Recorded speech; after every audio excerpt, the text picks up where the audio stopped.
In the summer of 1588, the Spanish Armada entered the English Channel in an attempt to join the Duke of Parma's army in Flanders and open the way for an invasion of England. In the summer of 1588, Europe's mightiest fleet sailed for England, yet inside its grand design lay a fatal weakness waiting to crack open. The Armada did not come to seize London alone. It came to shield Parma's army from Flanders as it crossed the narrow sea to invade England.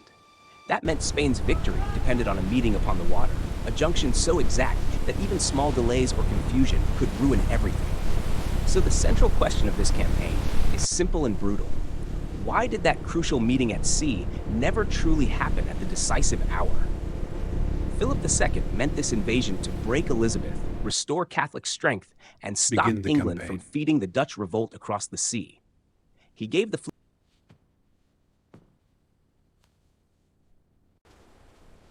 fleet to Medina Sidonia, while across the Channel, the invasion army waited in Flanders under the Duke of Parma, tense and ready. On England's side, Charles Howard led the fleet, while Drake and Hawkins turned the narrow channel into a long killing corridor at sea there. The English Channel was no open ocean, yet it was narrow enough for wind, current, and ship position to become brutal instruments of fate there.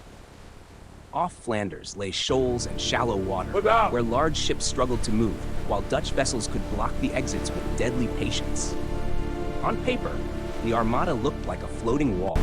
More than 100 ships carrying thousands of sailors, outward and steady, hold the line. Ambition at sea. Keep distance, no boarding yet. Outer edge targeted, flag pressure. But that power only mattered if the fleet could join with Parma's army at the right place, at the right hour, and without fatal delay there.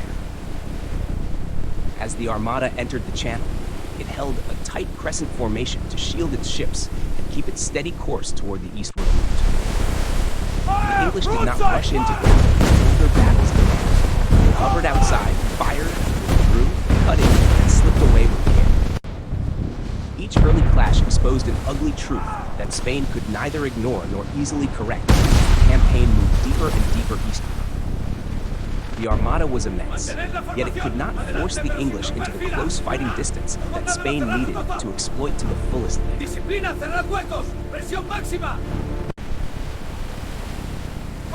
English ships rode lower, turned faster, and kept searching for firing angles on the flanks instead of letting Spain close to board in force. Medina Sidonia kept his order intact, but he was advancing while the English, not Spain, were steadily deciding the rhythm of battle each day. The farther the Armada moved along the Channel, the more clearly one dangerous flaw in Spain's larger plan began to reveal itself at sea there. This fleet could not risk major losses before reaching Parma, so every passing hour tightened the pressure around its entire mission at sea. At last, the Armada reached Calais and dropped anchor in a dense defensive line, waiting for the long-expected signal from Flanders to appear. This should have been the moment when the two halves of Spain's invasion plan finally locked together and became one killing weapon at last. But Parma could not simply rush to sea.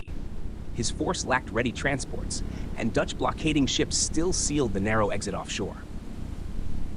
The short stretch of water between Flanders and the Armada suddenly became an invisible wall that brute power alone could not break apart. On the night of August 7th into 8, the English struck that fear directly by sending 8 blazing fire ships downwind at the waiting fleet there. Those fire ships drifted with the wind and drove straight into the packed anchored formation of the Armada off the roads of Calais at night.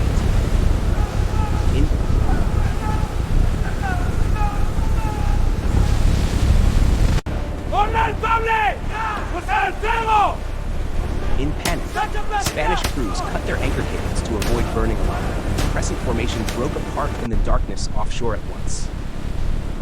By dawn, the fleet still existed, but it no longer held its place or order, and many ships had lost their precious anchors forever at sea. Medina Sidonia tried to gather his fleet again near Gravelines, where shoals and shallow water made every mistake far more costly in battle. There, the English saw exactly the opening they had been waiting for since the first days of the campaign in narrow channel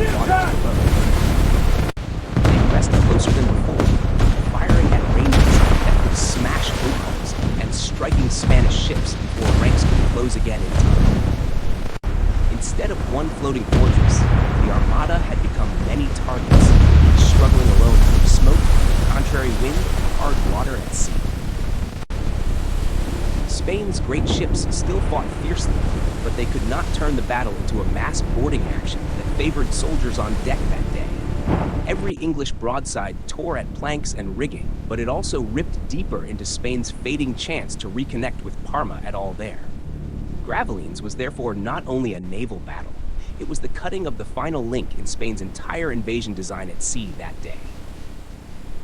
As wind and combat pressure pushed the Armada away from the rendezvous zone, Philip's campaign began dying while his ships still floated north. Medina Sidonia now faced a cruel choice. Try to turn back into the channel, or see the fleet crushed against shoals and enemy guns there.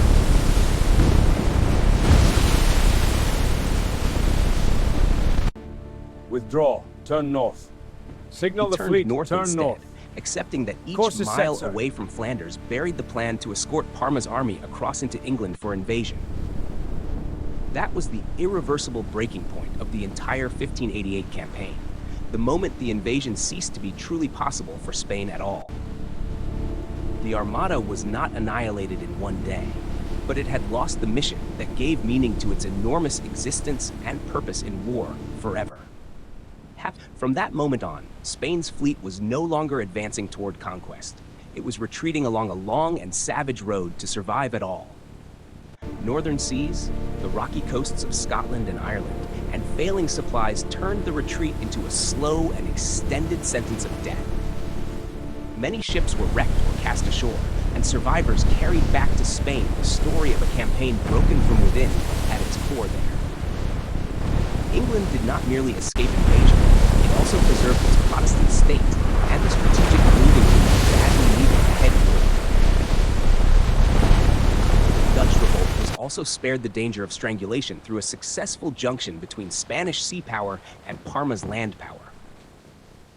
And the Spanish Armada entered history as proof that an empire may bring 100 warships, yet still lose to timing and geography at sea.